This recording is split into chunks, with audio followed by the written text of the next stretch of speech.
بسم الله الرحمن الرحيم عن مصعب بن سعد عن أبيه رضي الله تعالى عنه قال قال رسول الله صلى الله تعالى عليه وسلم هل تنصرون وترزقون إلا بضعفائكم رواہ البخاری۔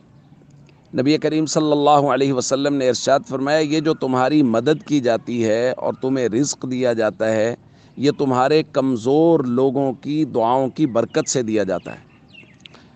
دوستو، معاشرے میں دو طرح کے طبقات ہیں۔ کچھ لوگ ایسے ہیں جو مالی اعتبار سے، طاقت کے اعتبار سے مضبوط ہیں، اور کچھ لوگ ایسے ہیں جو مالی اعتبار سے اور طاقت کے اعتبار سے کمزور ہیں۔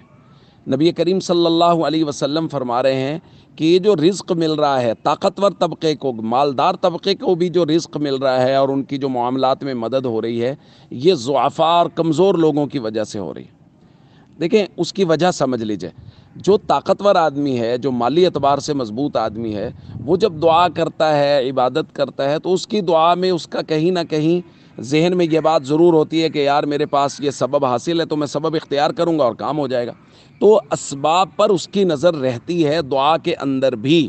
عام طور پہ یہ ہوتا ہے، اللہ ماشاءاللہ کچھ لوگ ایسے ہوں گے یقیناً جن کی نظر اسباب کے ہوتے ہوئے بھی خالص اللہ کی ذات پر ہوں، جبکہ اس کے مقابلے میں وہ لوگ جو کمزور ہیں، ضعیف ہیں، ان کی نظر خالص اللہ پر ہوتی ہے۔ وہ جب بھی دعا مانگتے ہیں پوری آہوزاری کے ساتھ مانگتے ہیں، خالص اللہ پر بھروسہ کرتے ہیں، چونکہ ان کے پاس اسباب تو ہے ہی نہیں جن پر ان کی نظر ہو۔ تو ان کی خالص دعاؤں کی وجہ سے اللہ رب العزت مالدار طبقے کو بھی رزق دیتے ہیں، مالدار طبقے کی بھی مدد کرتے ہیں۔ تو اس لیے کبھی کی مالی اعتبار سے یا طاقت کے اعتبار سے کسی بھی کمزور شخص کو دیکھ کے حقارت کی نظر سے نہیں دیکھنا چاہیے، ان کو حقیر نہیں جاننا چاہیے، چونکہ انہی لوگوں کی وجہ سے مالدار لوگوں کو اور پورے معاشرے کو رزق بھی یہ دیا جا رہا ہے اور ان کی مدد بھی کی جا رہی ہے۔ السلام علیکم ورحمۃ اللہ وبرکاتہ۔